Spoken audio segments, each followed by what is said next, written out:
Je travaille pour la société Keneo, pour le compte de TGI, qui est prestataire de la LNR. La LNR loue la panoptique LED.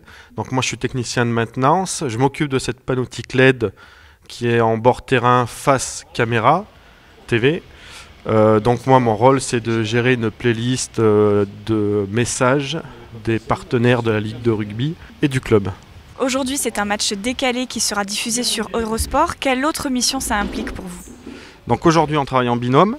Donc comme c'est diffusé sur Eurosport, on a un habillage terrain et vestiaire à installer avec des visuels des partenaires de la Ligue de rugby. Et mon collègue va être chargé du backdrop, donc ce fameux roll-up que l'on met derrière le joueur pour les ITV mi-temps et fin de match. Bonjour, je m'appelle Baptiste Eudes, je suis référent opération de match. Je suis le représentant de la Ligue nationale de rugby, en charge d'accompagner les différents acteurs de la rencontre et de veiller au cahier des charges et règlements généraux de la LNR. Ça fait beaucoup d'infos tout ça. Pourquoi la LNR a besoin d'avoir un Roma présent à chaque match décalé? Les compétitions professionnelles organisées conjointement par la LNR et les clubs nécessitent une organisation générale bien huilée pour les différents acteurs, le club, les diffuseurs et les officiels de match. Le rugby professionnel est devenu un spectacle sportif dont l'objectif est de plaire à l'intégralité des publics, les spectateurs, les téléspectateurs, les médias, les partenaires.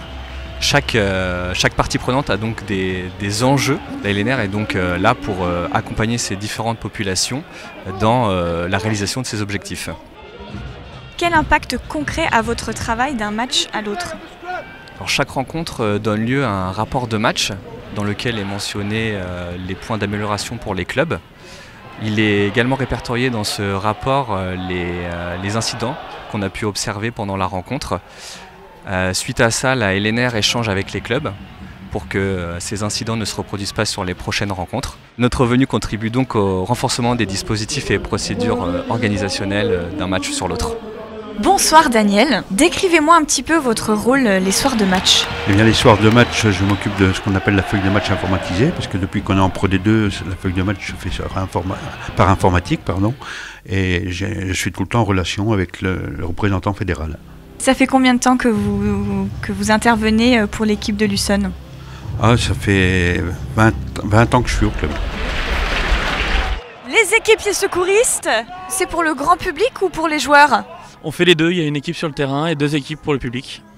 Ça fait 2 ans et demi que moi je le fais, puis après il y en a d'autres, ça fait beaucoup plus longtemps.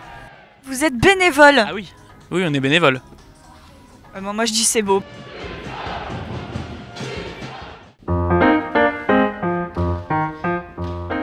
Aujourd'hui, donc il y a eu le ménage vestiaire et puis ensuite on passe à nettoyer les tribunes, voilà. Au total, on est quasiment à 10 000 litres à chaque match de déchets. Dans le stade, en règle générale, les gens sont plutôt propres, on peut le dire, de tout ce qui est axe de circulation autour des buvettes. Dans les tribunes, c'est un peu plus compliqué, parce que les gens ont tendance à laisser beaucoup de choses à leur place. Est-ce que justement vous auriez un message à faire passer aux supporters pour conserver ce beau stade que nous avons aujourd'hui?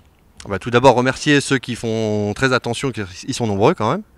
Ensuite, de continuer dans cet effort-là de bien collecter les déchets et tout le monde sera content. Et on aura un beau stade quand même qui est un des plus beaux de Pro D2, donc autant que ça continue.